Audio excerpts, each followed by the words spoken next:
All right, well, let's just have a quick introduction so everyone knows who's here. I'm Sally, I'm the chair of the Energy Committee. Mike, do you want to introduce yourself? Excuse me. I'm Mike Gorey, Bristol Energy Committee. And Steve Wisbaum?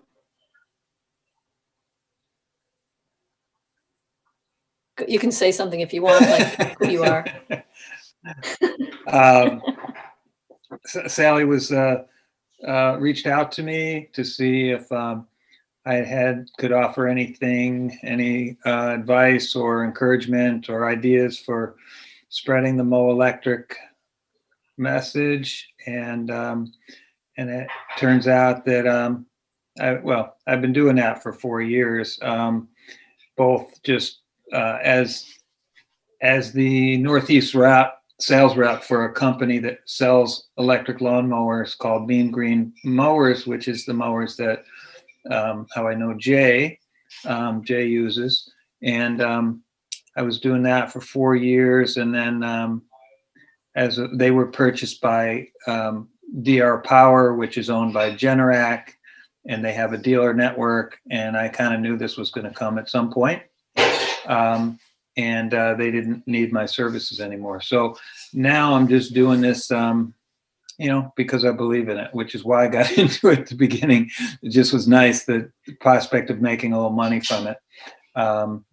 But so now it's just doing the advocacy, which is fine with me.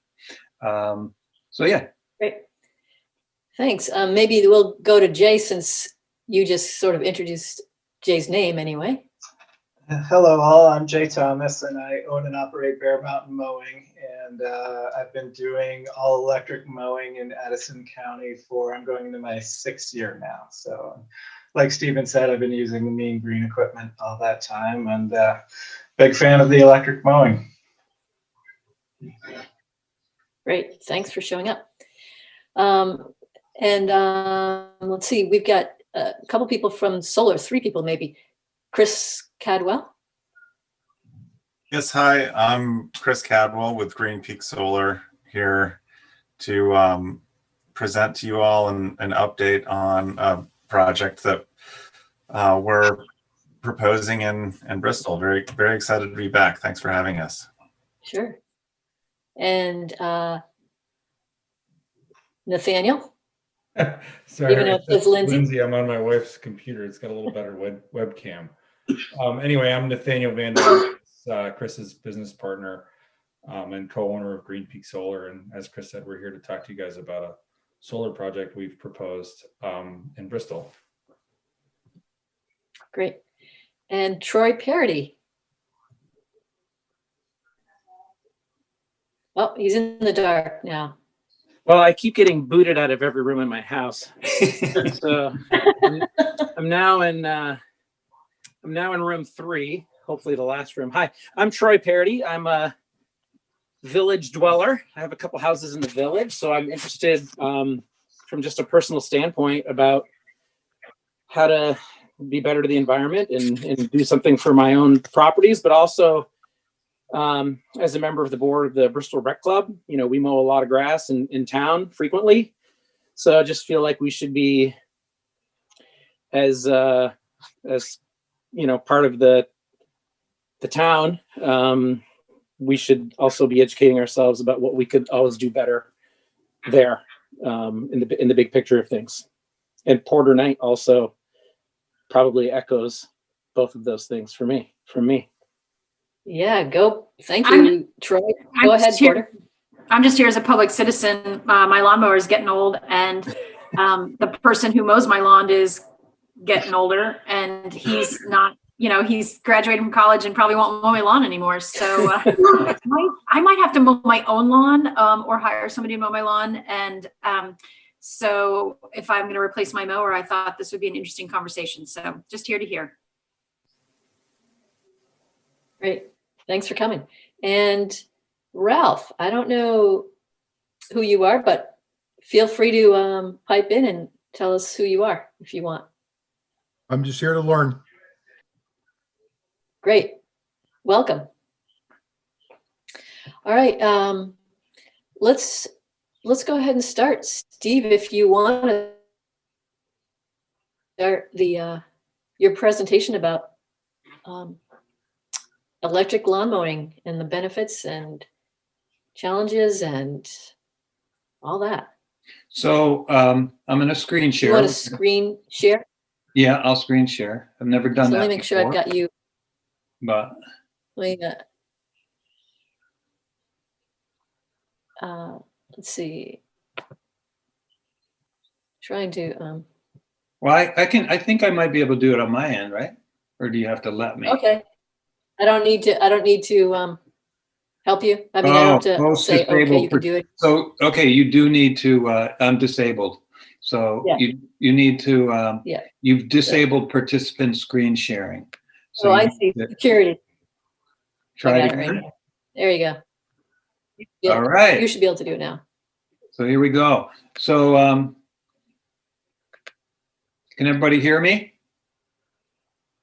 Yes. Again, All right, now I'm going to go to view, slideshow. Look at that. Beautiful. Everyone see it?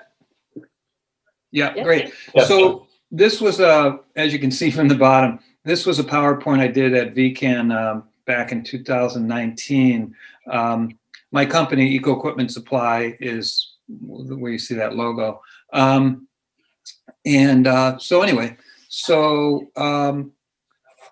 as you can see, reducing greenhouse gas emissions with electric lawn care equipment, opportunities and challenges.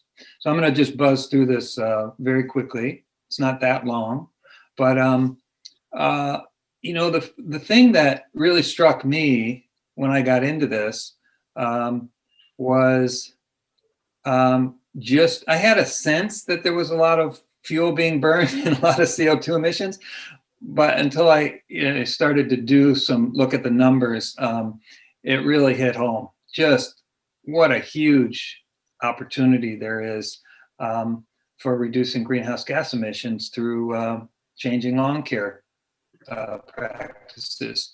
So there's some numbers there. It's a lot. And then I've got some nationally, and then I did some down at the bottom on the right. You can see Vermont's lawn care. I just kind of came up with those numbers. They're estimates. No one's done any studies. It could be, my sense is probably more than that, but it's 15 gallons an acre per season.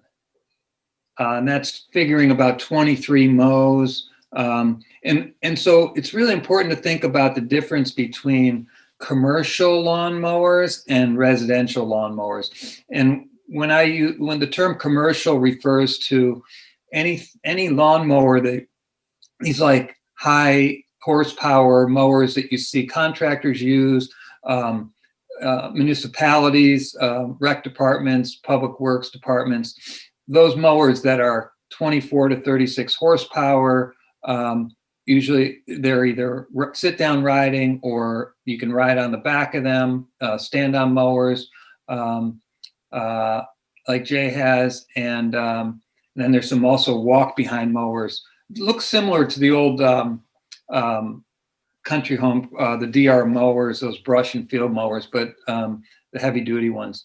So anyway, just wanted to make sure that was clear. And then I thought it was really valuable to help people see what the difference is between electric and gas. And so I'll just do this really, and I'm happy to share this slideshow with anybody afterwards. And a lot of this information is on my website also under the Why Electric section. So these numbers, 650 hours. Hey, Jay, I'm assuming Jay might be using his mowers a little bit less than 650, but that's just based on, like figuring 5 hours a day or 5-6 hours a day, 5 days a week times 23 weeks. That's where the 650 comes from. And then the 2.8 kilowatts per hour, that's mean green. That's what they have rated the amount of electricity one of their mowers uses. And that's a 24, 36 horsepower mower. So, you could it's just math. And then, so that's electric. And then there's the 0.26 pounds per pounds CO2. I don't know why it says pounds per CO2, but that's wrong. I'm just noticing that 0.26 pounds. That's actually should be per kilowatt hour. So the Vermont Department of A&R did some research to look at what is the greenhouse gas emissions from a kilowatt of electricity that's consumed in Vermont. And that takes into account the production, and that it's also sort of going to be a balance between, what the portfolio is, like how much of that electricity is coming from renewable sources versus non-renewable sources. But anyway, so that's where that 0.26 comes up. And then the gas mower, you're looking at, it's in the range of 0.75 to 1.5 or 1.25 gallons per hour, a typical one of these bigger mowers. So again, so it's 728 gallons, and these are just estimates, but the 20 pounds of CO2 per gallon was kind of a shocker for me when I started to do this. You ask most people, even people who are involved on energy committees and who work in this, who are advocating for reduced greenhouse gas emissions, most people really don't know how many pounds of CO2 is produced by burning a gallon of gas. And it's 20 pounds. And the reason that it's more than 8 pounds, which is about the weight of a gallon of water, let's say, is because it's CO2. So for every molecule or atom of carbon that's burned, it requires 2 atoms of oxygen. So that's why it ends up being 20. And it actually is a little bit more for diesel, I think, but I just took an average here. So, and then I just did this, figuring 10 electric mowers saving 7 tons of CO2 or 1,000, it's just cumulative. And I did the graphic to really to make it clear that it's the amount of CO2 is produced by an electric mower is a fraction. There is some, but it's a fraction of the amount of CO2 from a gas or diesel mower.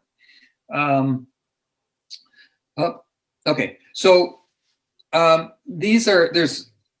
since I put this slide together, there's probably another 5 mowers out there that are made. It's all of a sudden in the last decade, if any of you have been tracking this, all the manufacturers are producing very high quality electric residential mowers. And it started right here in Vermont, I think, with Newton, right? Did Country Home Products, I think they were the ones that came out initially with the Newton. And I still meet people who still have some of those Newtons kicking around. It's pretty amazing. But the battery technology has really improved considerably. Runtime, power, these things are really well built, and so there's a lot of choices out there. And if you're looking for a comparison, there's a great, I found this guy, actually a customer told me about it.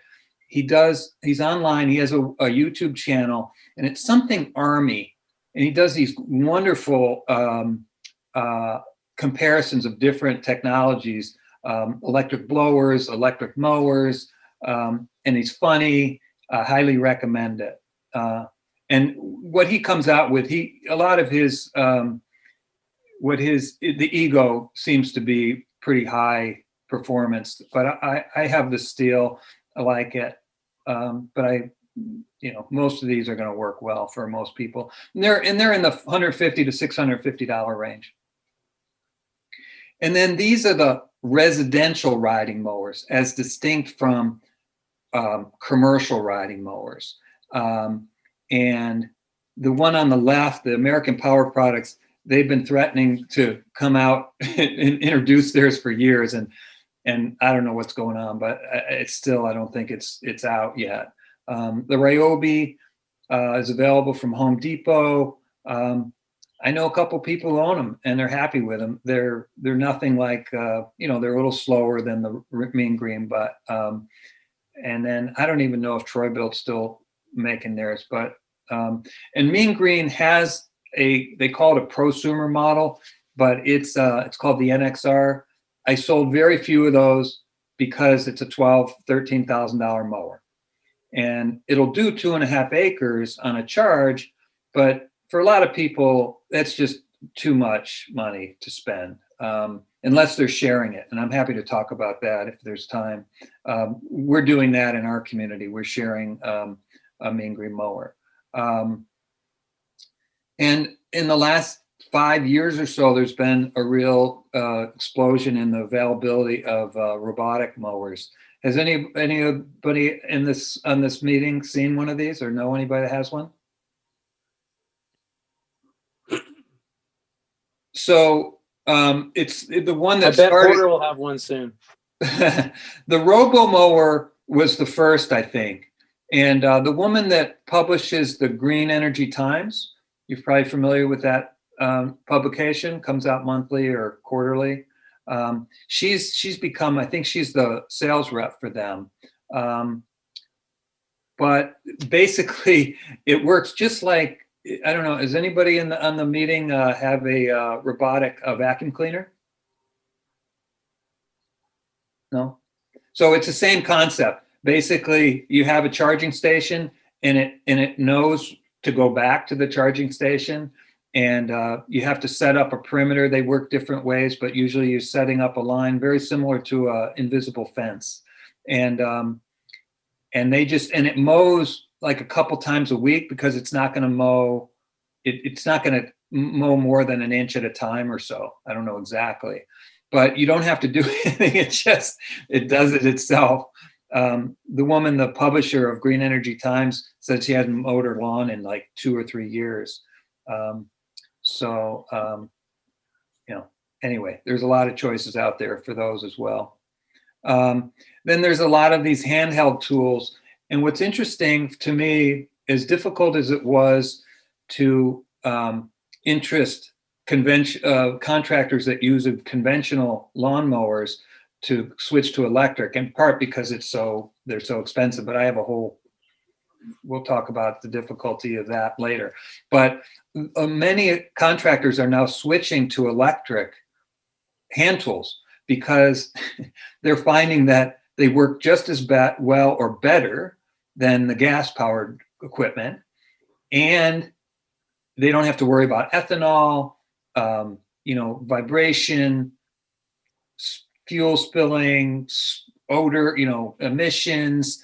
The leaf blowers, most of them are pretty similar, although when you're trying to blow in the fall a big pile of leaves, some of these guys are telling me that they're still needing to use their big backpack gas mowers because the electric just aren't up to the task. But they're pretty incredible, the electric. I have 2 of them, and I would never have had a blower before until I started selling these equipment. I wanted to have a couple to try out, and I'll never turn back. It's such a great thing. I just bought a steel pole trimmer. I bought the whole steel, and so that's something when you go with one of these companies, you pretty much need to stay with them because you're going to get the charger. The battery is interchangeable. My first electric chainsaw was a DeWalt, and they're not known for their chainsaws. And now I've got a steel, but I still have the DeWalt blower and good stuff. But anyway, these are the Mean Green mowers that Jay is using and I used to sell. They were the first company to come out. They're based in Ohio. First company to come out with an electric mower about 10, 11 years ago. And Jay jumped on that pretty early. He was one of the first. There was one other person, I think, in Vermont that started before him up up in South Burlington. These guys probably started within a year of each other. But these things are incredible. They just came out with the next generation, essentially. That Evo is a 74-inch mower. And then the Rival is, touchscreen digital display. It's very high tech. In fact, I'm selling my demo. I have a Rival 60 that I'm selling now at a discount. And then up in the right, they're working on there's a couple companies that are coming out with autonomous commercial mowers as well now. And then there's Greenworks is the other major manufacturer of commercial electric mowers. It's a pretty good mower. Greenworks they're made in Asia, and they're probably not quite as good as the Mean Green, but and the runtime is a little less, so they're not going to work for contractors at this point. It's like a 4 or 5 hour runtime, which is not enough for most contractors. Who's using electric mowers? I just put this together last night. Greenside was the first, I think. Jay, is that true that Scott started before you? He did, yeah. He was using for a year or two before I started. He just had a little electric push mower. Oh, right. Yeah, before he got his Mean Green. I think I had the Mean Green commercial equipment before him, but he was doing jobs with the handheld stuff. So you guys were the leading edge, Exactly. really. You really were. And then the Heart and Soil is a conventional operation that just bought a mower this year. I thought he was going to buy a Mean Green. I don't know what he ended up with. He hasn't returned my calls. Don't know what happened, but he may have ended up with the Greenworks just because the price was lower. Unfortunately, he's going to find out the hard way that it's not going to work well for him. And then this KT Landscaping was an interesting story. They were the contractor for Wake Robin, right around the corner from me. And Wake Robin, the people there just said to the administration there, they were tired of listening to lawnmowers, and they finally got the management to tell KT Landscaping, either you go electric or we're finding another contractor. So they bought they also bought Greenworks, which anyway, it was unfortunate. He figured he was saving some money, but I don't think it's worked out well for them. And then Greener Lawn Care is the guy Scott that was just referred to with Jay. Then there's Bear Mountain, which is Jay. There's a company way up in Orleans, one guy. He just did the math. He wasn't into it for the environmental reasons.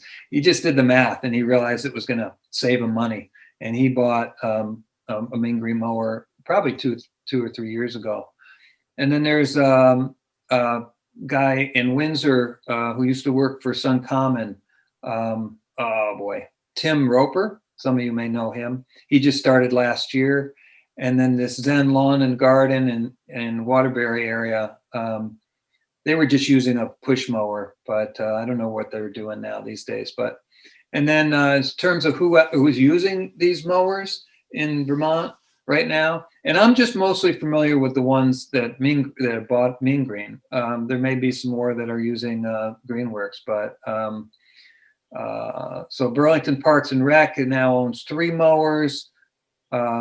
Just this year they bought them. Took me 3 years of marketing to them, I think.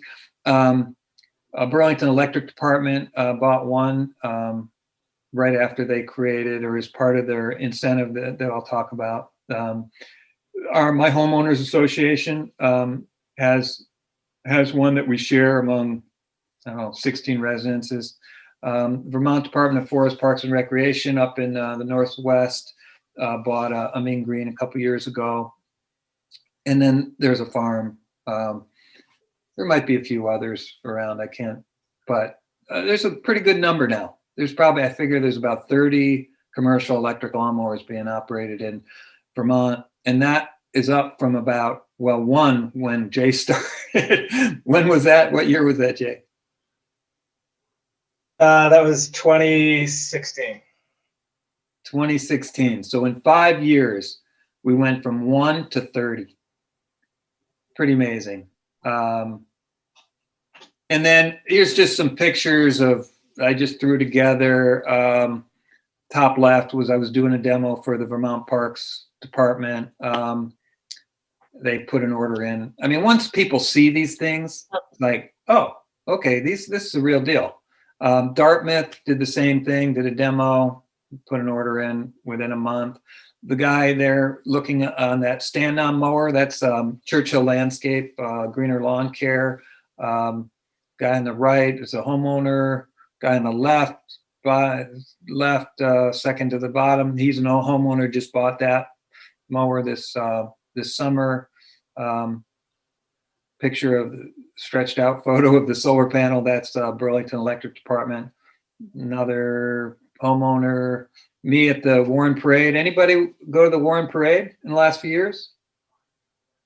It's an amazing event if you've never been to it. Of course, they didn't do it this year, but 14,000 people show up for that event. That's Jay on the left, and then Dartmouth. Okay. So real briefly, I would just want to mention one of the things that I did to promote electric lawn care. I figured there should be incentives. So my first marketing call was to Green Mountain Power, and it took 18 months, but eventually they were able to get it together. No one had ever done this before, created an incentive based on greenhouse gas emission reductions for electric lawnmowers. So it had to go through a whole review process, and it was a $700 initially, and then they just kicked it up this summer to $2,500 because they told me they knew it was the right thing to do. And then they added a $50 residential electric mower incentive, following the lead of Burlington Electric, which was the next one. They launched this in the spring of 2019. It became the most popular incentive they've ever created. And they did it both for residential and the commercial. And you're reading that correctly. That is not a typo, $3,500. And the reason that it's $3,500 compared to, well, at the time, $700 GMP, was because 100% of Burlington Electric's energy comes from renewable sources. And these incentives are based on, it's a calculation based on greenhouse gas emission reductions. So that's why. And then I went up to the Vermont Electric Co-op meeting a couple of years ago, right around this time of year. Parked my mower. They were promoting their incentives for cars, EVs. Introduced myself to a bunch of the board members, showed them the mower. A month later, 2 months later, they created their own incentive. Did the same thing with Washington Electric. There you see theirs is 1,000, and same with Vermont Electric. And then I went to I didn't even know who these people were, but the Vermont Public Power Supply Authority, which represents 12 member utilities up in Northeast Kingdom. So that's that. Any questions so far?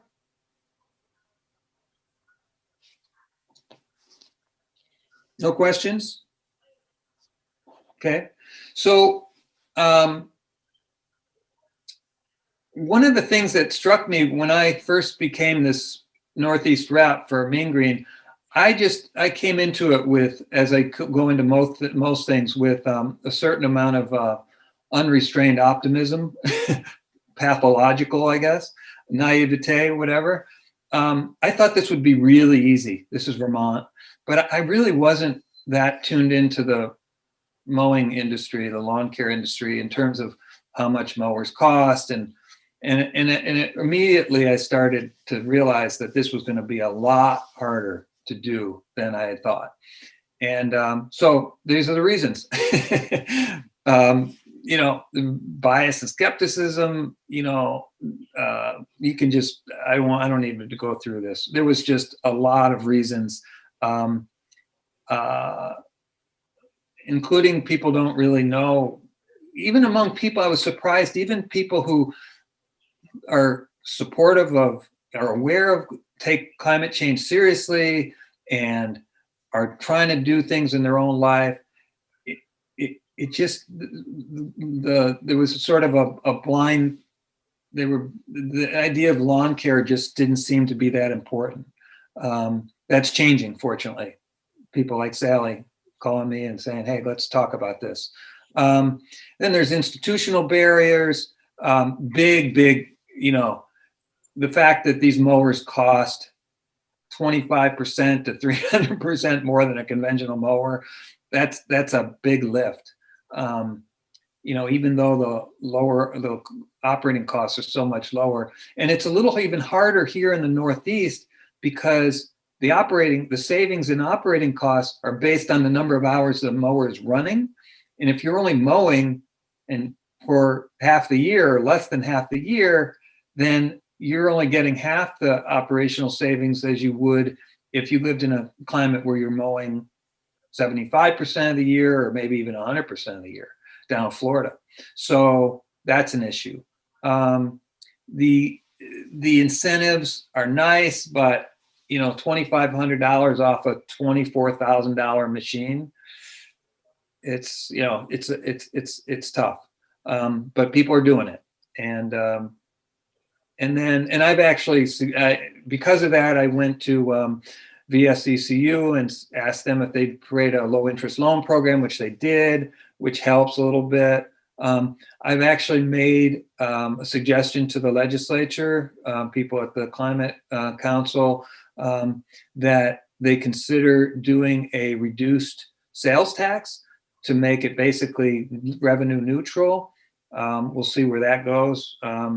But that would help also to cut the sales tax to, let's say, 3%, 4% instead of 6%. They'd still get the same amount of tax revenue, but it would save the customers some money. No incentives offered to Efficiency Vermont VIC, but that's because their mandate said up until now they can't do fuel switching. So, and then I have a document that I've written that gives some very specific suggestions of how to overcome these cultural and institutional barriers. And I'm not going to go through that now, but I'm happy to send it to folks afterwards. And then this taking action is another document that I produced that has some ideas for energy committees, for example, to how to approach a town and to start this conversation, collect data that's useful, and then go. So I think that's it. Yeah. Steve, there's a question that came up in the chat. May I ask that? Yeah, absolutely. So the few people I know, neighbors, who had electric mowers got rid of them because they truly were not as powerful, didn't hold a charge, made a sloppy cut. I hear you saying they've improved. Is there a place where they can be demoed or borrowed to try? So I was trying to get out of this screen share. You can disable my screen share. It'd probably be the easiest way to do that.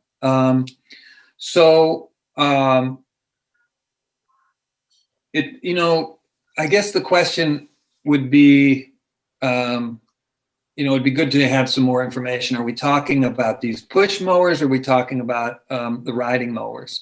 Maybe it was a Newton. From what I've heard, the residential mowers are the mowers that are available now are really powerful, and the hardware stores that sell steel now have them. Whether they have one that can be demoed or not, I don't know. I used to do a lot of demos with my my commercial mower. I do have a steel. So anybody would be welcome to come check it out. But I think, Sally, this is one of the suggestions I had for you, is the role the Energy Committee could play is to find out who has them in your community and see if usually they'd be willing, people want to share this information. And so So, to set up kind of a local community demo, and it doesn't even have to be a certain day. You can just link people up together. And so they introduce themselves and then they set it up themselves to come over and check it out sometime. Or just even to talk to them, to hear, so. But I've heard I great think that's things a good about these idea. mowers. I used a mower. I used a Newton for 10 years at the house I lived in over on Pine Street. The owner of the house was away for, 8 to 10 years, and I lived there and used her Newton and loved it. Now, it was a small yard. It cut the grass, and it was quiet and no exhaust. And I think I bought one new blade, and that was the entire amount of maintenance over 10 years. It's just like amazing. So that's important though, in terms of maintenance, keeping blades sharp, keeping the deck clean, cleaning out underneath the deck after each mow so that the grass doesn't collect and dry, because that's going to impede the performance of the mower. So there's things that can be done to, but you're right, there is no, that's the only maintenance, is keeping the mowing deck clean and sharp, keeping the, sharpening the blades once a year or twice a year, depending on how much you're using it. So, and getting back to this sample, I do have a steel. My son used it. He started an electric mowing business this summer using my Mean Green. And then we bought a set of the steel equipment, the push mower and the string trimmer. And he used it and, it was fine, mowing really tall grass. So, yeah, anyway. And I'm happy to let someone come up and try it sometime, because I have it here. I'm not getting rid of it. Well, I think it's a great idea to have an opportunity for people to use them, because you really don't know unless you felt it, and so that would be a great idea. Porter, thanks for bringing that up, and thank you for offering to have people test drive your steel.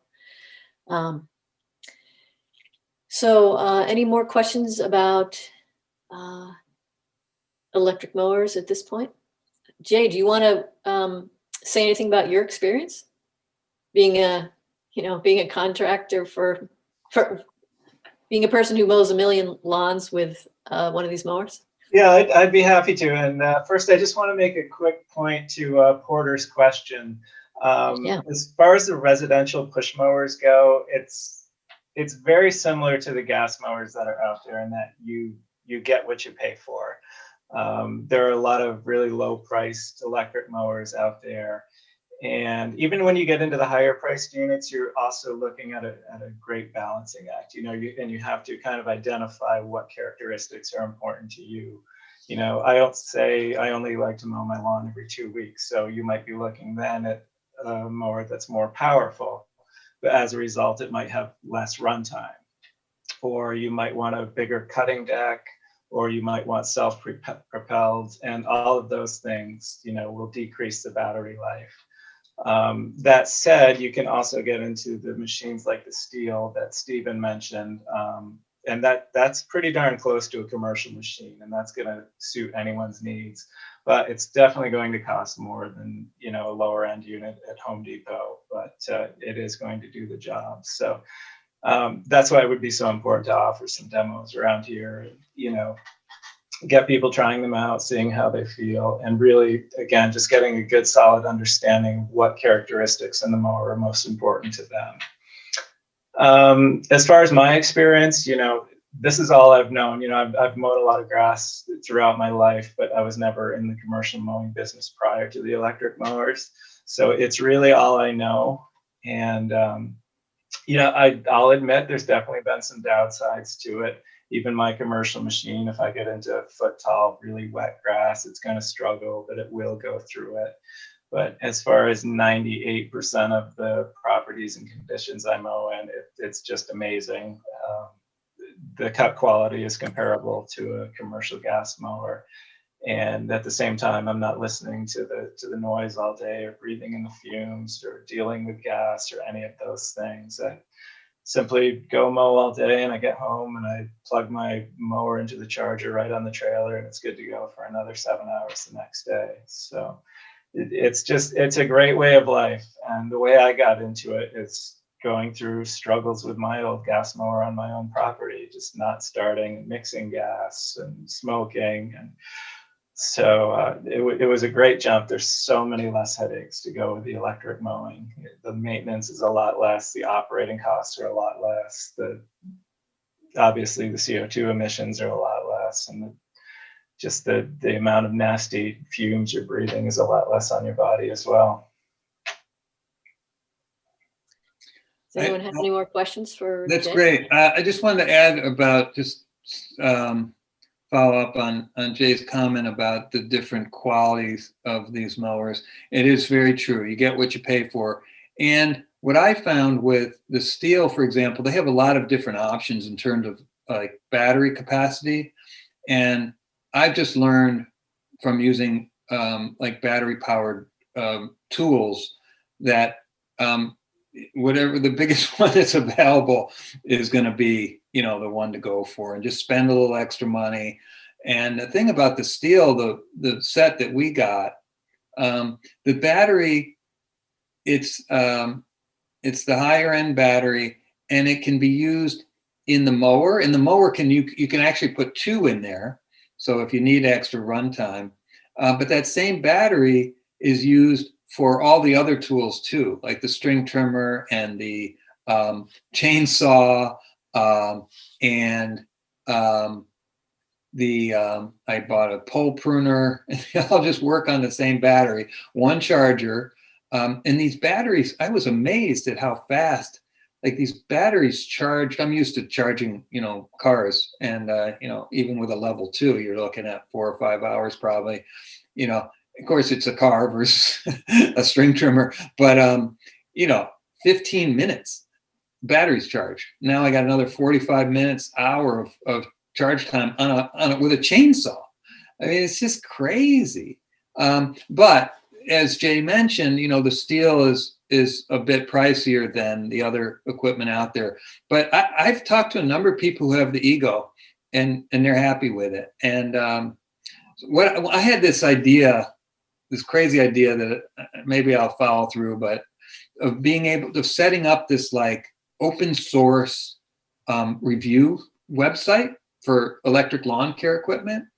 It would have to be moderated, but you know, real people talking about their actual experience with these products, not people that are getting paid to, you know, push a particular product, which I think the Army guy might be, but he's still, you know, reviewing a lot of different ones. But again, we have Front Porch Forum, you know, it'd be a way, there would be a way for people to share this information. I'd love to see it happen. I'd love to be part of it. You know, I have a few different tools now, but I'd be happy to get some more. But anyway, so. Yeah. Sounds great. Hi, Troy. You know, it's interesting, you know, the points you made about weighing out all the trade-offs. My mom currently, my dad passed away, and my mom is now home alone. And my dad was like Mr. Lawn guy, like golf course, 2 acres up in Fairfield. And, you know, she never really, you know, participated much of that, but it was really important to her. She didn't want to mow the whole 2 acres, but she wanted to have some ownership of taking care of the property that she's still going to live in. And my brother and I made the decision with her that the way she could do that was to go to an electric handheld trimmer. So she could just do around her flower beds in the house and, you know, the simple stuff away from the road that gave her the, you know, the ownership to still be able to do it, but wasn't, because we didn't want her, much like we don't really want her burning wood anymore. Like, we're trying to eliminate obstacles to her independence as she gets older, but still allowing her to have that. So I think about the power of the ease when, like, there's things I'm not even thinking about. Like, I came to this meeting for the environmental reasons, but then you said not pulling on your cord 5 times, and I'm thinking about going out to my snowblower and wrestling with it in these winter days. And wow, that's all those are kind of really nice trade-offs at some point, that you think about what really is your priority and where do you want to go. But to echo that, I think you really do have to feel and touch something, because the balance, how it feels in your hand, especially these trim things, where the battery is placed, there's so many little nuances between some of the companies, that just feeling how things feel and where things are, I think is important when you're going to make an investment like that. So I would definitely recommend trying to lay hands on something as much as you can. Jay, I'm curious what, thanks, Troy. That's good. Jay, what hand tools are you using? Well, I started out with the Mean Green equipment as well. Back when I started 6 years ago, they also made a backpack blower and a trimmer.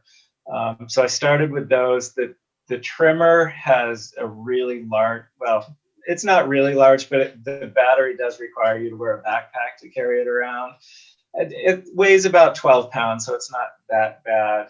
And the machine was great, and it has quite a lot of power, and I still use that same machine today. Wow. And then, so this was the first ever commercial grade string trimmer. So back then, 6 years ago, the cost was about $1,500 for it. And I've been using it religiously for 5 years. It's never let me down. And then this year, I wanted a backup. So I went to Taylor Rental in Middlebury here, and I got a Greenworks handheld trimmer. And I ended up getting a great deal, and I can't remember what I paid for it because I bought a bunch of other things too, a chainsaw and a pole trimmer and things like that. But I would say with a battery, it was probably around $300 or so. And that $300 machine right this year, last year in 2020, is just as good as the $1,500 machine I bought 5 years ago. I was really shocked by the performance and the power and the balance of it. Because I'm doing it commercially, I have multiple batteries, but even still, for a homeowner to have one battery would take care of all their needs. So I guess my point is the consumer grade equipment these days just keeps getting better and better and better, and the prices are finally starting to come down a little bit as well. Yeah, and I just want to add to this comment that Troy made about the ease of, when we think about, in 10 years, I wouldn't be surprised if people are it's going to be the exception that people are going to still be using gas powered string trimmers and maybe even mowers, just because it seems like it's such a drag. An old technology. What was that? Drag? That's a drag. You think about this internal combustion engine. It was a great invention for its time, but it's, compared to the electric motor, which I don't know if any of you know this. I just found this out. The town in Addison County begins with a B, not Barton, Bristol, no. On Route 7. They just did a major repair on the road. What town is that? Brandon. Brandon was where the electric motor was invented. Wow. They were gonna do this year, last summer, they were supposed to do, or maybe it was this summer. I think it was this summer, they were supposed to do, it was like the 100th anniversary. The guy that invented the electric motor was in Brandon. And so they had this whole thing. They were going to have electric vehicles, and it was going to have this big celebration to honor this former Brandon resident who invented electric motor. But I just thought that, what's that?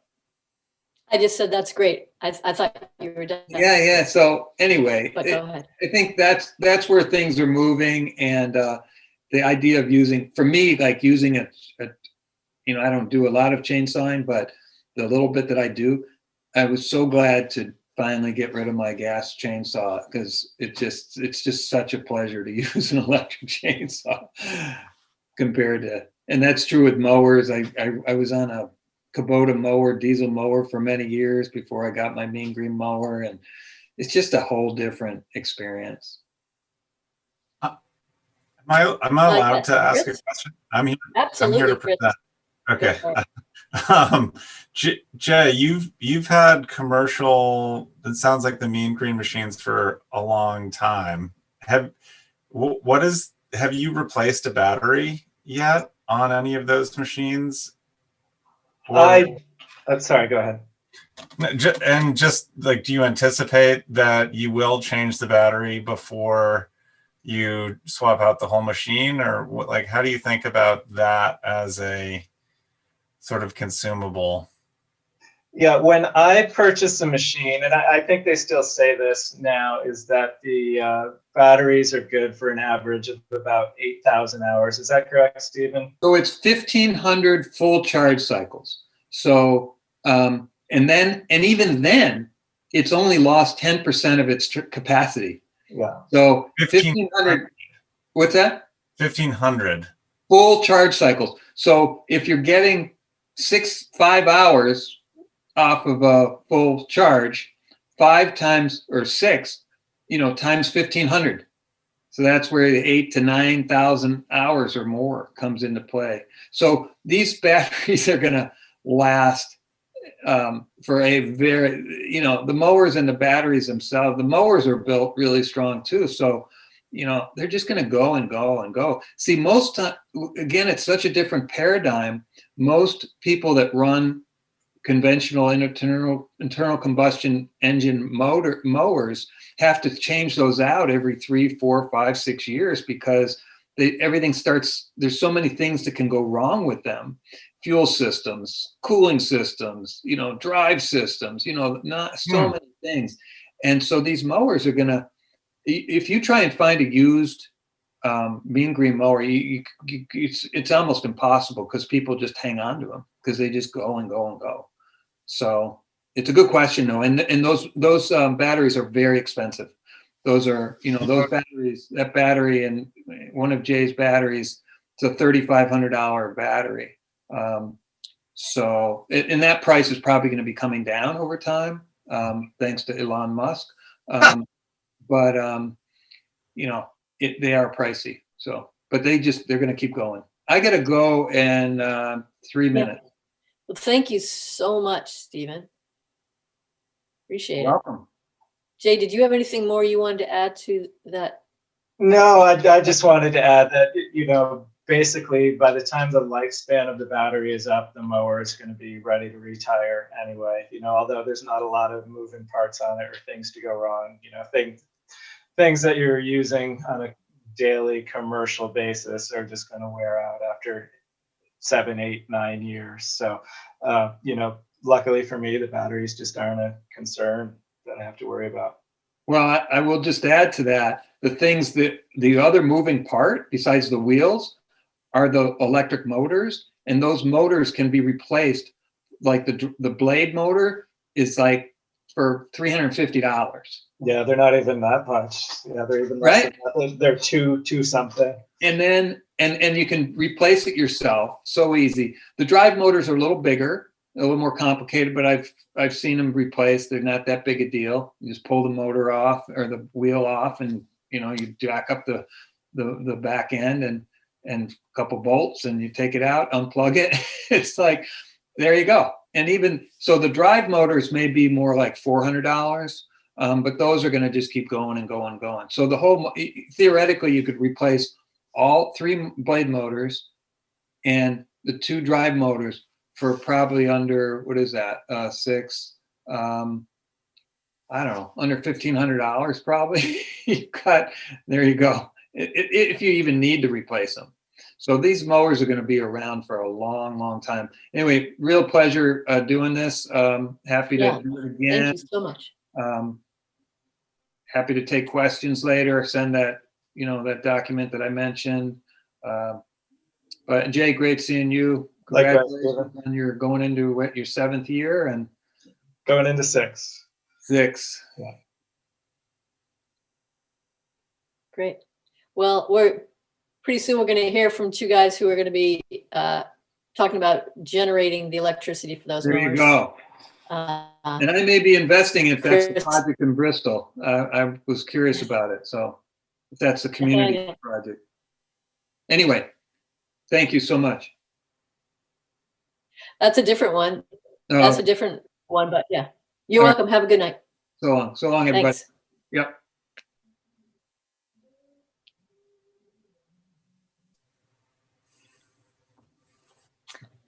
All right. Well, that was great to have definitely have a good blast of learning about electric mowers.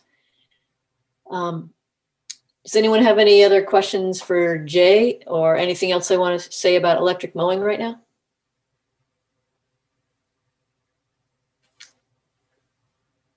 All right. I'll say one thing, and that is I heard that Richard Butts here in Bristol got some sort of an electric mower that also is kind of a high-end residential machine that also blows snow too. Snow blower, lawnmower, and some other thing too. I'm not sure what the other thing is. I don't think maybe it's a leaf blower too. I don't really know, but. Barber. And I think it starts with, what is it? I was making a joke that maybe it's also a barber. Oh yeah, right. Yeah. Anyway, Jay, is there anything more you wanted to share about like what's it like to get into the lawn mowing business? I mean, do you want to share anything with Well, I don't know. Yeah, it's something I've really enjoyed, and I kind of fell into it by accident years ago when I couldn't get my gas machine started. So I started looking for an electric mower for my household, which is how I stumbled upon the commercial grade electric mowers, and I didn't even know they existed. At the time, I was just in a job I had been in for 9 years and was ready to make a change. So I thought, wow, that could be a really good business model around here. So I took the leap and it's worked out well. And, it's clearly the wave of the future. The technology just keeps improving and the prices are coming down. So that's a great thing. You look at very environmentally friendly states like California, they've banned electric or gas powered leaf blowers. You're not even allowed to use those anymore, the commercial guys. And, it's only a matter of time before they ban the gas mowers too. So, it's just a great way to operate. The technology is advanced to the point where they're comparable with gas machines. So there's really just no reason not to make the leap right now, whether you're a commercial operator or just looking for a better way to run your household. Great. Thanks, Jay. Appreciate it. Sure. All right. So, Troy, how about you? Do you feel satisfied with the lawn mowing conversation, ready to go into solar? Yeah, I think, the commercial and the homeowner side are so different because, I can mow half my lawn and call it a day and mow the other half of my lawn when I get to it. Whereas Jay's got to mow all day. So his needs are far different than mine. So I think that with just adjusting how we think about what we do and how and when we do it allows all of this to be possible. It's just we get used to the technology we have in our hand. So if we all of a sudden didn't have any gas lawnmowers, we would just figure out how to mow our lawns for the charge we had or share them, or like it just, we do what we do based on, we're creatures of a comfort and habit. So, but I'd love to hear some of the stuff about solar. Yeah, absolutely. Great. All right. So, Nathaniel and Chris, you can share your updates with the array that you're working on over the Lathrop Plateau in Bristol off of South Street is what we're talking about. And we did a presentation to the Town Planning Commission last night. So we have everything in a PowerPoint that we could run through really quickly if you would give me sharing. Yes. Troy, did you want to ask something? Well, sorry, I have a quick question. Am I now in an? Are you guys in an official meeting that I'm not supposed to be in or shouldn't be in? Oh, or- no. This is totally open for the public. Oh, We're okay. so I just wanted we're to so make sure. glad you're here. Oh yeah, Just yeah. wanted to This make is. sure. I was hoping more people would show up and want to talk about sharing electric mowers in town and how we could do that, but that'll be another meeting, I think. Great. But the Wait a two second. things.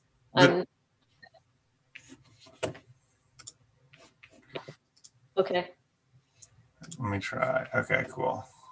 I just set you up to be able to share your screen, I think. Good. Can you see it? Yep. Great. So why don't we just run through it? And it is pretty detailed, and we have covered quite a bit of this information in the past. But I think it's just worth going through so the as many people as possible can see this as we move through. So with that, Nathaniel, I'll turn the floor over to you and try to stay ahead of you as we move through the slides. Cool. Yeah, feel free to interrupt me or raise your hand or whatever if you have questions along the way. So anyway, just short intro. Green Peak Solar is Vermont owned and based. Chris and I are the principals.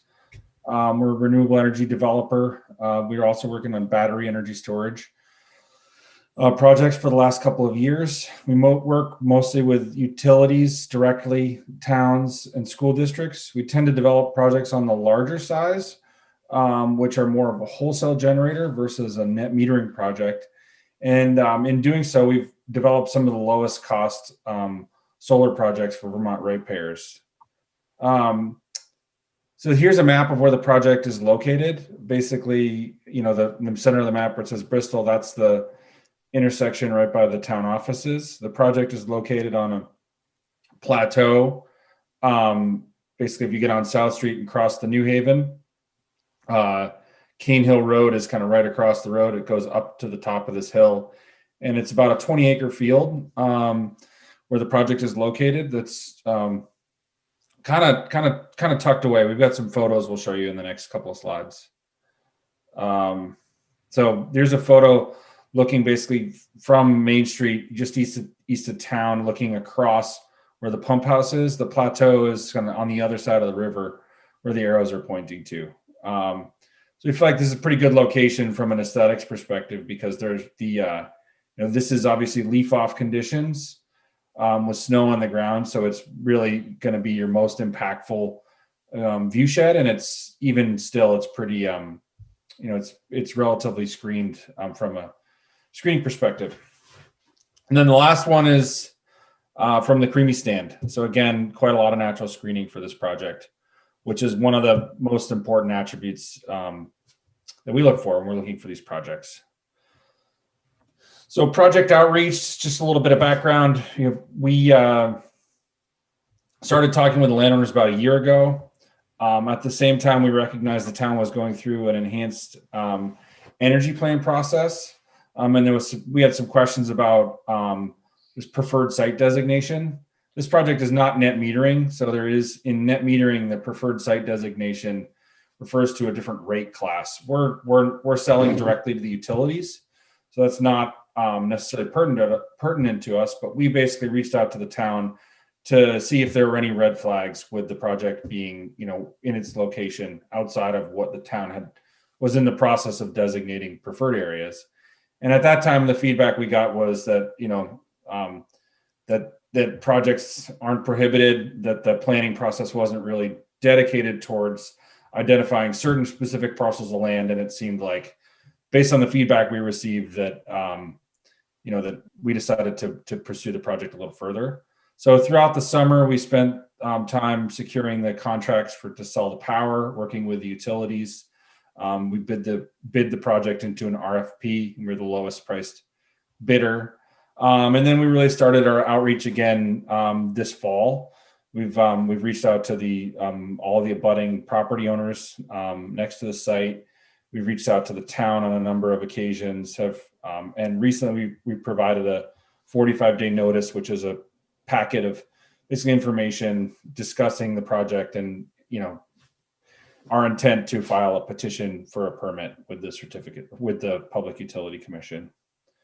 So benefits to Bristol, you guys have a super, really great town plan. You're adopting the 90 by 50 goals, which is basically 90% of the total energy in 2050 to come from renewable resources, which is a really awesome goal. What that translates into is about 7,600 megawatt hours of electricity from renewables by 2025 and 16,000 megawatt hours of renewable energy by 2050.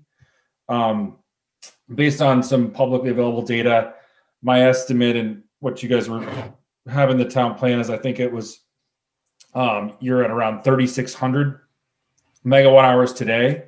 So the addition of this project will add about 4,500 megawatt hours, which after its first year of, after development and operations, you guys will be right on track to meet your 2025 goals with the addition of this project.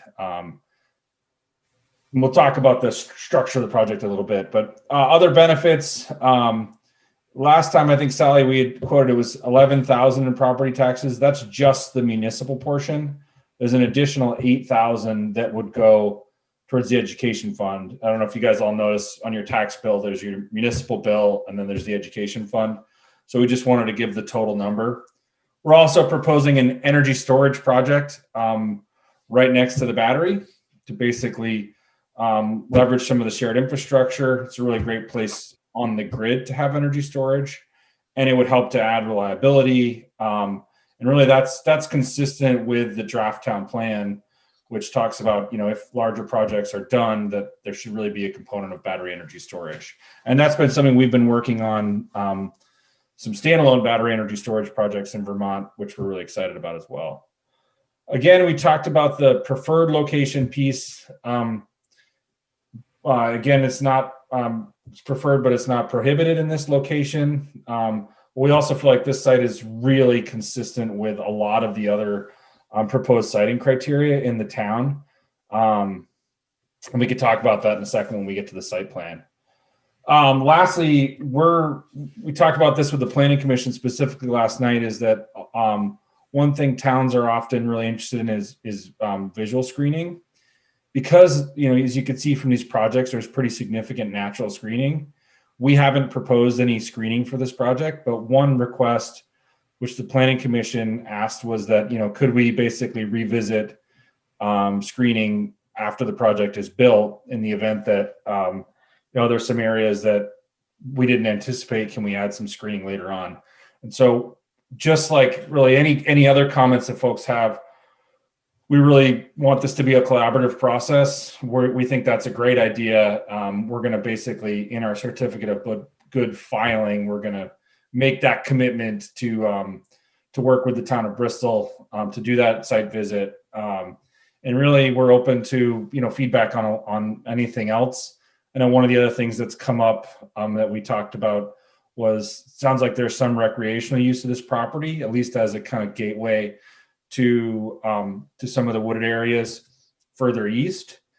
So we're trying to make sure that the fence is designed, or we are going to make sure the fence is designed so that it's set back from the perimeter of the field, so that folks can still access the surrounding land via this parcel.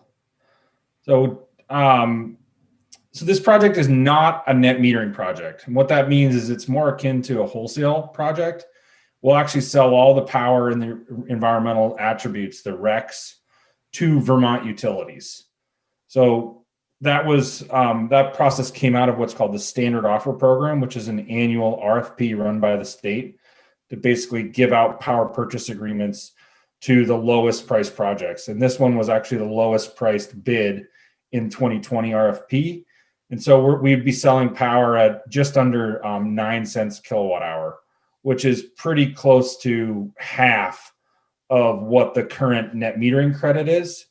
So we really feel like these projects are a great way to demonstrate a mixture of renewables that are not only at folks' residences, but also just really low cost that helps to bring down the cost of renewables to all ratepayers.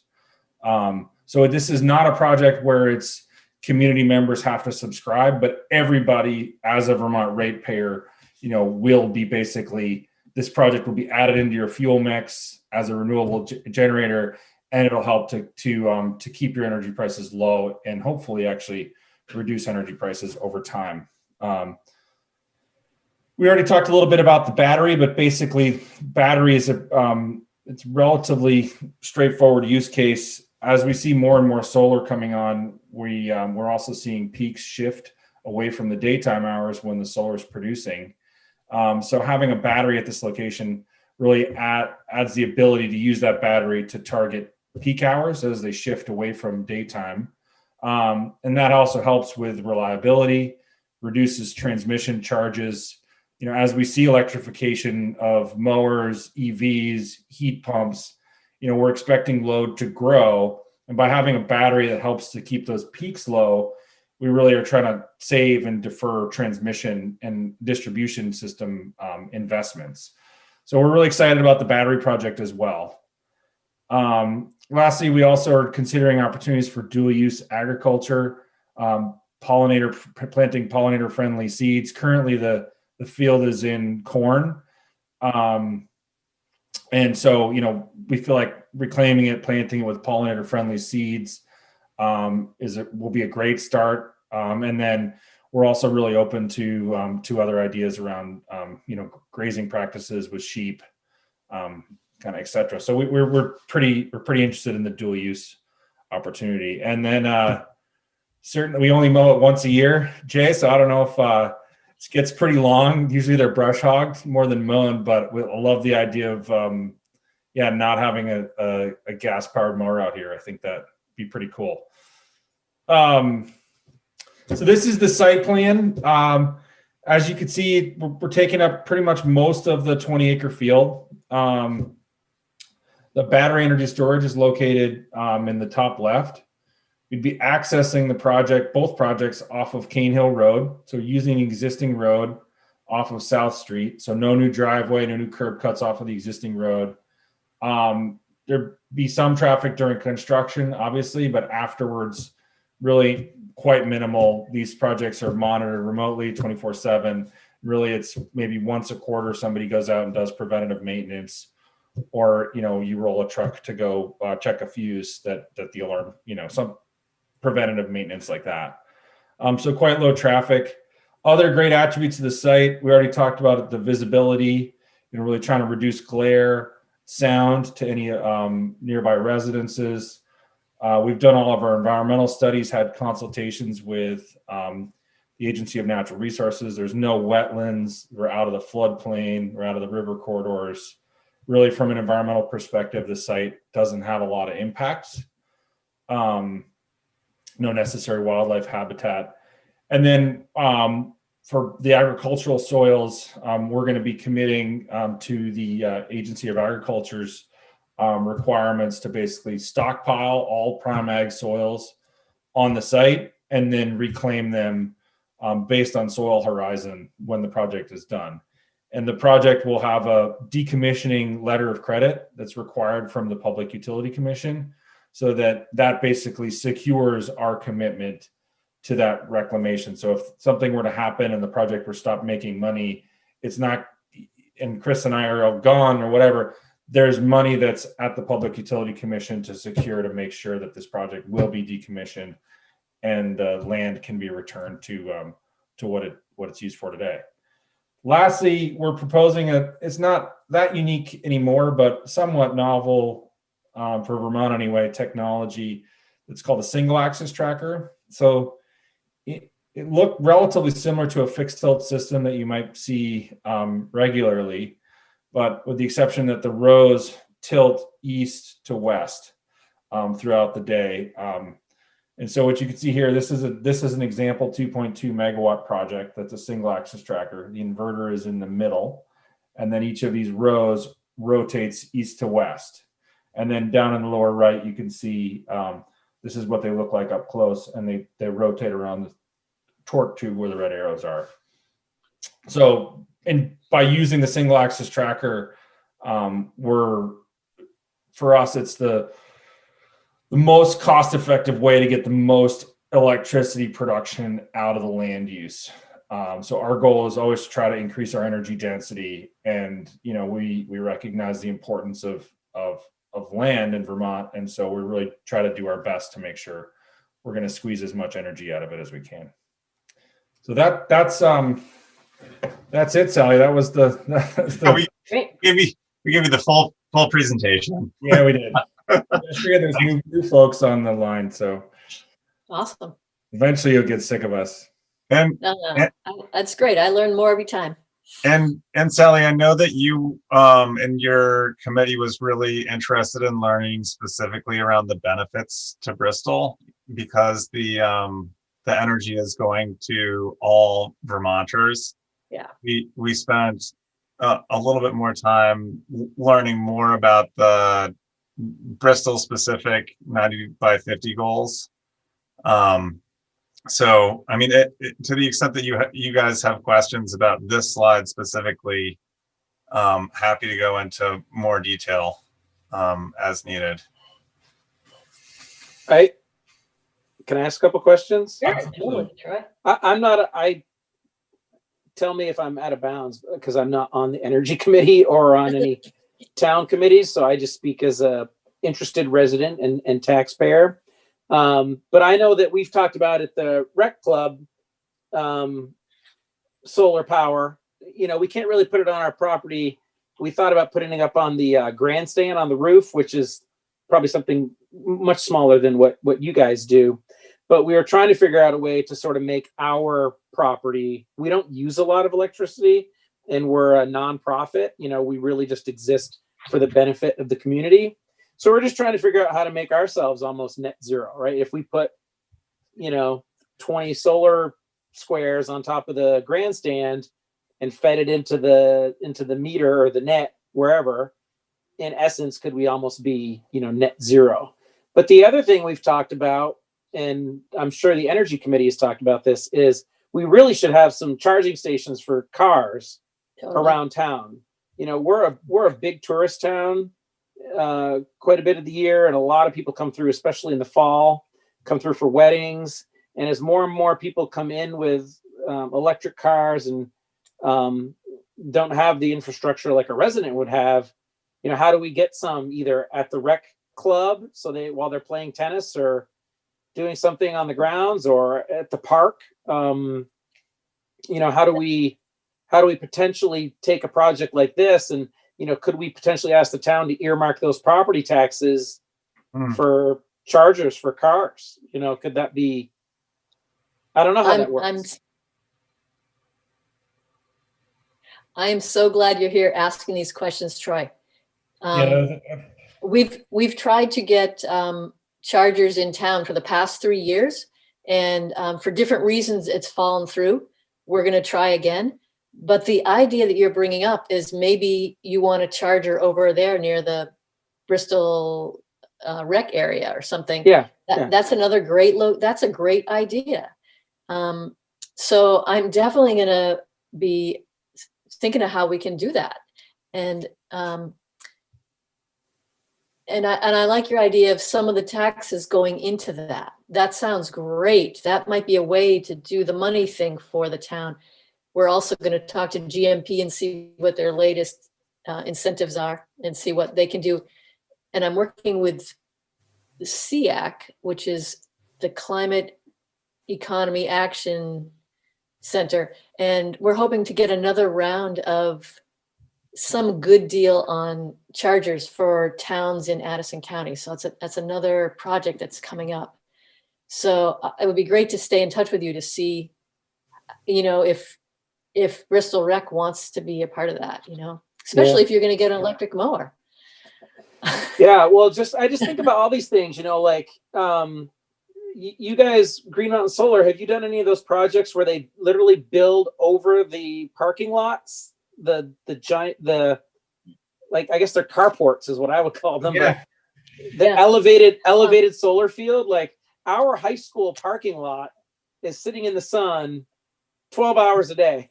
So I've actually gone to a couple of meetings with the school board. Is it Alden who's the superintendent? Yeah, we met with him a couple of years ago. The standard offer program that we bid into had a specific carve out, which is unfortunately they're not continuing it, but for carports as kind of a pilot project. The issue with a carport is it's a lot more expensive to design and install than a project like this, because you're elevated, up 10, 11 feet. So you're going to catch a lot more wind. You have to pressures have to be stronger in case somebody bumps into them with their car. But anyway, the state had a program, which I thought was fantastic, to look at carports. We had some discussion with the school district about it at that time. But unfortunately, it was just, there wasn't enough time to be able to get it done to bid the RFP. And way, it's the kind of opportunity to do that is not there. But I totally agree. It seemed like a fantastic spot, and something we don't typically develop projects at the scale that you're talking about. But if there's things we can do to help with the rec club in terms of like giving you an indicative, like we have some software that we use to size a system, show you what it would look like, give you kind of general size of the array. Happy to help out with that stuff. I mean, if we can contribute to the community in other ways that help more people go renewable, I think that's our goal. So yeah, I think if we can help with that, we'd be happy to. And then certainly the EV chargers, that I find that to be I live over in Waitsfield, and I'm always wishing we had more. It's pretty remarkable that that neither of the supermarkets in town have an EV charger in front of them, and that's kind of a bummer. So a couple more things too about that is, do you know the charger that's in Middlebury by the river, kind of by American Flatbread? I don't know if you've seen that, but it's a timber frame, a beautiful timber frame, awning-like thing that Will Gusikoff built with solar panels on it. And there are a couple of chargers under there. It's beautiful. And he is willing to build those. That's one idea. Here's another way you can probably get inexpensive solar. And that is Acorn Energy Co-op is going to put an array, a 500 kilowatt array on the dump, the old landfill. And you can buy into that at probably less than what it would cost you to put it on your roof or build your own. Oh. So and we've got your name down. It's already on a spreadsheet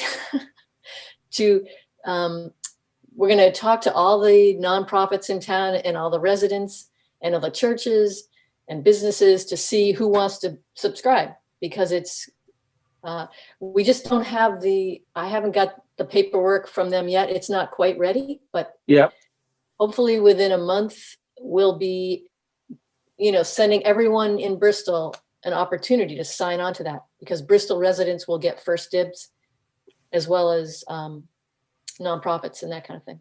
Wow, great. Awesome. Yeah. I look forward to hearing about that. Great. Yeah, it's, back to the car chargers, my high school, I teach up at CVU, and we put in like when we did something, all of a sudden just two of those plunked in. And I literally think it was 2 kids or 3 kids from the energy committee of the school, the environmental action club. Oh yeah. Literally like beat on the doors of Green Mountain Power or somebody and like got them put in. I don't know how they did it, but kids can work magic, because nobody likes to say no to a 16-year-old trying to save the planet. Yeah. That's great. I think we should talk to the environmental action group at Mount Abe and see if they would, see if they can go to GMP. It's true. They'll get much more traction. More action. Yeah. That's great. Can I ask one more question just on the educator side because I'm an educator for Green Peak Solar guys. Is there a way to incorporate and I know it wouldn't be your job, but is there a way to figure out how to incorporate an educational aspect of this project to be sort of ongoing, so that the kids at Mount Abe or at the elementary schools could come down and like see the grid and understand the grid? Maybe the meter could, through a computer system, be pumped right into the science class at school, so, or the engineering class, so they can literally like do work on, crunching the numbers, understanding these things. Sure. So we did a remote net metered project actually on premises for the Williamstown School District. And there we put up a kiosk. Nothing too fancy. It's wooden, has a small roof on it, but it just has all the information about the project. In terms of the like piping information to the school, I mean, I would certainly be happy to come talk to people and kids if they're interested, and sort of give them a little bit more science-based presentation around what it is that we're doing, especially around the battery side and the peak shifting that and peak shaving that it will be doing. Should be pretty interesting to people. Yeah. I mean, I don't know if anybody in Vermont is following what's going on in Texas, but I'm getting phone calls from people who've never really cared about electricity before, and all of a sudden everybody cares as soon as they're rolling blackouts. So, I mean, luckily in Vermont, we have a little bit more of a conservative approach to both infrastructure and the market here. So I don't think we're necessarily at risk for things like that here. But I mean, Green Mountain Power is doing a pretty phenomenal job of kind of leading the way in terms of what our energy future can be, including battery storage. So that's a long-winded answer of saying, I mean, the reason why we come to these meetings is specifically to find ways to engage with the community in ways other than paying property taxes. So I mean, I think we would really like to engage and help you think about your rec club as well as education, for sure. Yeah. Yeah, I really think about just the kids, because we keep saying the next generation's going to figure it out. The next generation's going to figure it out. Well, we're starting to, but they're really going to have to figure things out moving forward. And the more information they have, the more they've been exposed to these things, the more problems they'll solve. Yeah.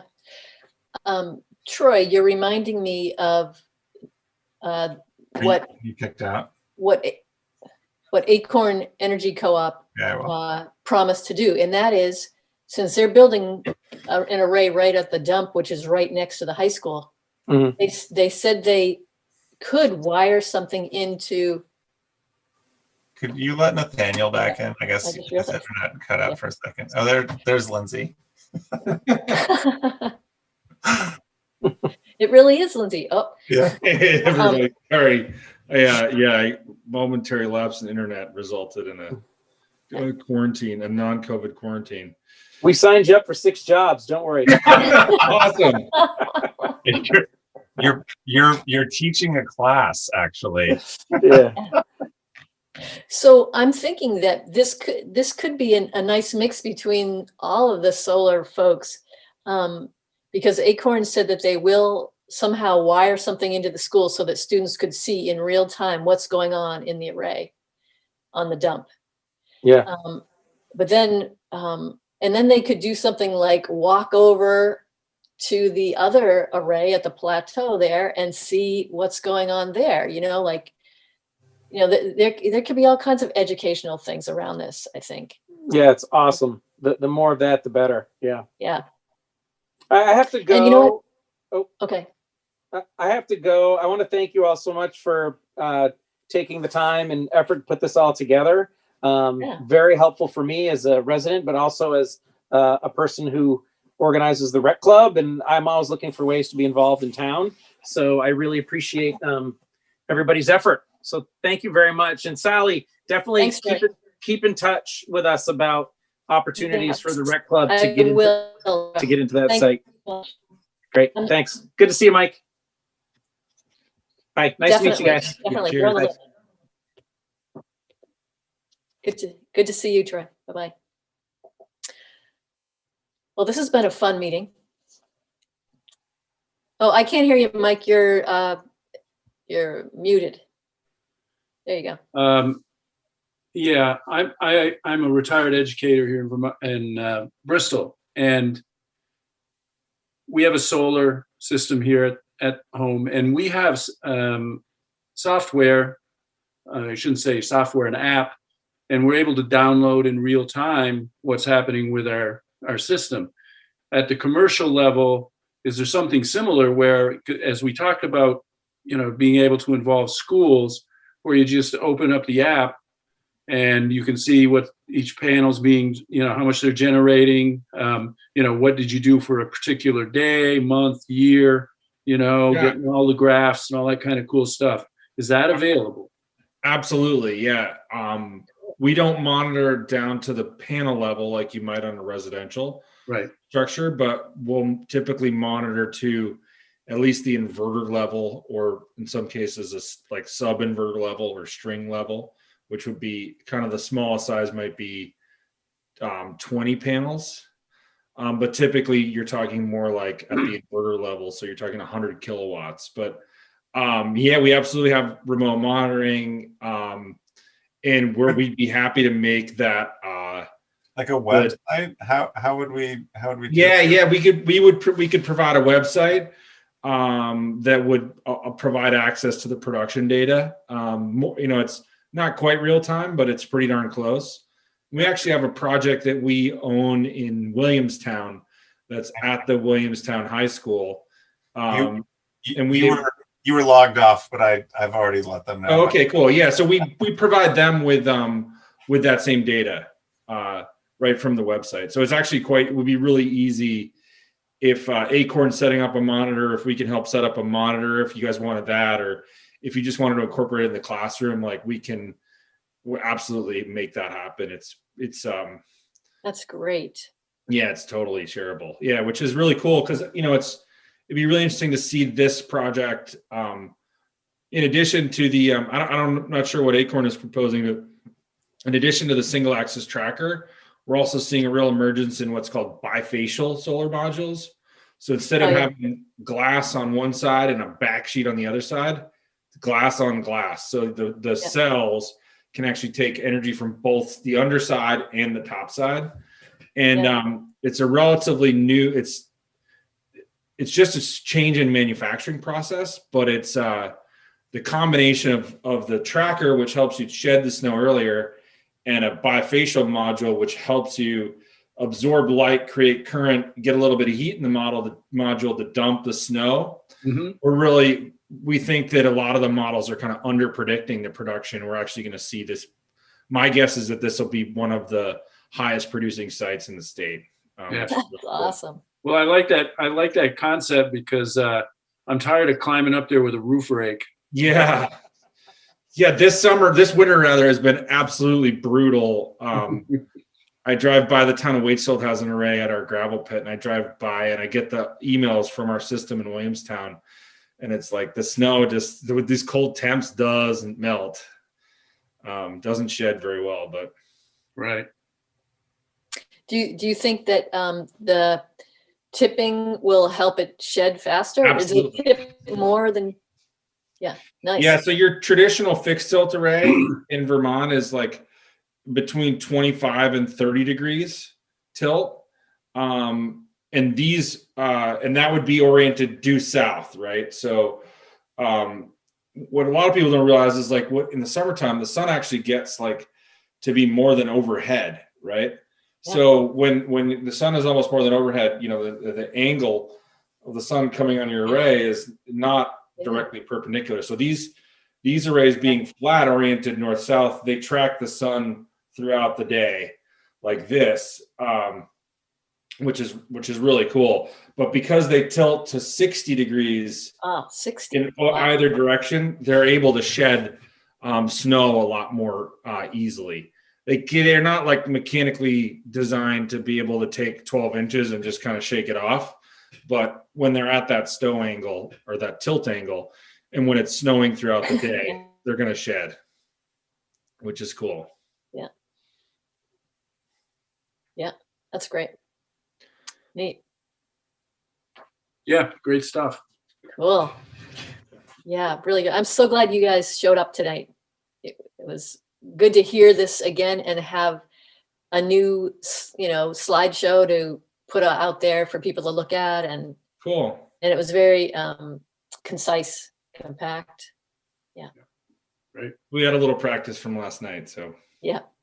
So yeah, great. I got to ask Chris a question before we go.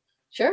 Is your family originally from the Pittsford area? Would be a parent, maybe a father? I'm sitting in Pittsford. Yeah, I don't know which uncle you're referring to or my father, but yeah, there were 6. Yeah. Ashley, Steve, Jared, Michael, Alden, Jason. Which one? Yeah. Alden and Jared. I was a soccer coach, so the guys who were involved with Green Mountain Valley, I knew well. Oh yeah, great. I was a soccer player, and I grew up in Proctor, so there cool. were a number of connections. Well, great to see you. Yeah, great to meet you. Who is your dad? Ashley. Okay, all right. Yep. Number 1. Yeah. Right on. Well, I hope you guys have a great night. And yeah, thanks. We'll just keep you, we're working with the planning commission on this, on, the screening commitment. So we'll continue to be in touch with you, and, great. Keep you updated as we kind of move through this process. The next step for us is we're going to be submitting the petition, but, if there are questions or you guys can think of, I could talk to Leslie, our counsel, about, adding something in there about providing monitoring to the high school or providing data. So, and I didn't get the gentleman's information at the rec club. Great. I should have asked for that. Troy Parody. Yeah. Troy Parody. Maybe I can get his info and send it to you. That would be great. Because we can definitely lend a hand there too. Absolutely. Great. Cool, guys. Well, nice meeting you. Nice to meet you too. Have a great night. Yeah. Hey, good night. Buy an electric. Yeah, thank you. You too. Nice sound. Great.